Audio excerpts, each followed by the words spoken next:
Assalamualaikum warahmatullahi wabarakatuh. Apa kabar kalian semuanya? Masih dalam pembelajaran bahasa Indonesia. Kali ini kita masih belajar bab 1, yaitu teks berita. Subtema 5, menyusun teks berita. Silahkan disimak videonya. Selamat belajar. Langkah-langkah menyusun teks berita yang perlu diperhatikan itu ada 4. Yang pertama, yaitu menentukan topik atau peristiwa. Pada tahapan ini, penulis memilih satu topik atau peristiwa yang aktual, faktual, dan fungsional yang bisa dijadikan sebuah berita. Topik berita bisa diambil dari berbagai bidang, contohnya pendidikan, sosial, politik, budaya, kesehatan, dan lain sebagainya. Contoh topik yang saat ini aktual adalah berita tentang COVID-19. Nah, topik COVID-19 ini dapat kita tentukan dari bidang pendidikan, contohnya PJJ di masa pandemi. Langkah yang kedua yaitu mencari sumber berita dan menyusun kerangka berita. Pada langkah kedua ini terdapat 2 tahap.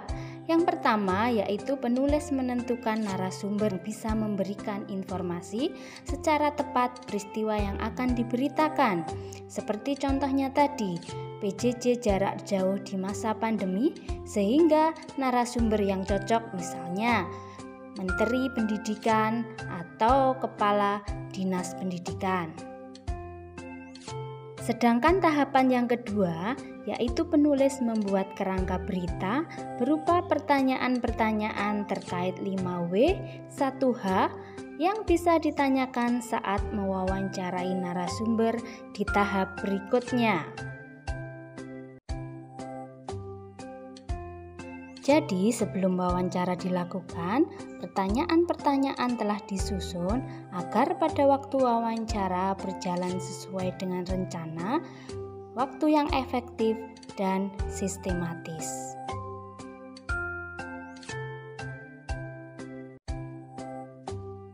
Langkah yang ketiga yaitu melakukan wawancara dan mengembangkan kerangka. Pada langkah ini ada 2 tahapan. Yang pertama yaitu penulis mewawancarai narasumber untuk mendapatkan informasi terkait peristiwa yang akan diberitakan berdasarkan pertanyaan-pertanyaan yang telah dibuat sebelumnya. Tahapan selanjutnya yaitu penulis mengembangkan kerangka dari informasi yang diberikan oleh narasumber menjadi paragraf yang utuh sehingga menjadi sebuah berita. Langkah yang terakhir yaitu menentukan judul berita. Setelah mengembangkan kerangka berita menjadi berita yang utuh, penulis menentukan judul berita. Judul berita dibuat secara singkat, padat, jelas, dan menarik. Berikut contoh judul. Pembelajaran jarak jauh atau PJJ diperpanjang hingga waktu yang belum ditentukan. Dalam penulisan judul harus kamu perhatikan yaitu diawali dengan huruf kapital, kecuali kata-kata preposisi. Contohnya di, yang, dan lain sebagainya.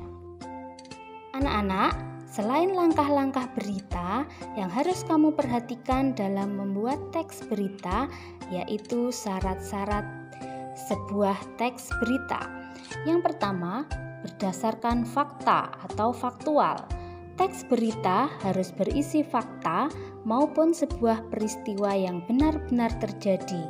Jika ada sebuah kejadian yang sudah disampaikan bukan hal yang nyata, maka hal itu akan menjadikan berita yang dibuat tidak bisa disebut sebagai berita.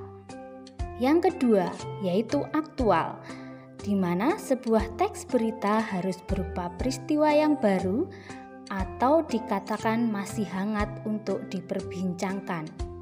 Yang ketiga yaitu seimbang, di mana seimbang itu maksudnya teks yang memang tidak boleh memihak kepada siapapun atau pihak tertentu. Jadi, sebuah berita yang disajikan juga akan seimbang dan berimbang. Yang keempat, yaitu dibuat menjadi menarik. Teks berita memang sangat harus disajikan dengan judul yang menarik hingga banyak orang yang jauh lebih tertarik membaca teks berita yang dipublikasikan. Yang kelima, lengkap. Teks yang berada dalam sebuah berita memang harus menggunakan unsur 5W1H atau yang disebut dengan adik Simba, dan semua itu juga wajib untuk dipenuhi dari unsur juga dari struktur teks berita. Yang keenam, yaitu sistematis. Di dalam sebuah berita wajib disajikan secara sistematis, berurutan supaya lebih jelas dan mudah dipahami. Nah, anak-anak, sekian pembelajaran kita hari ini mengenai langkah-langkah penulisan teks berita. Semoga bermanfaat. Wassalamualaikum warahmatullahi wabarakatuh.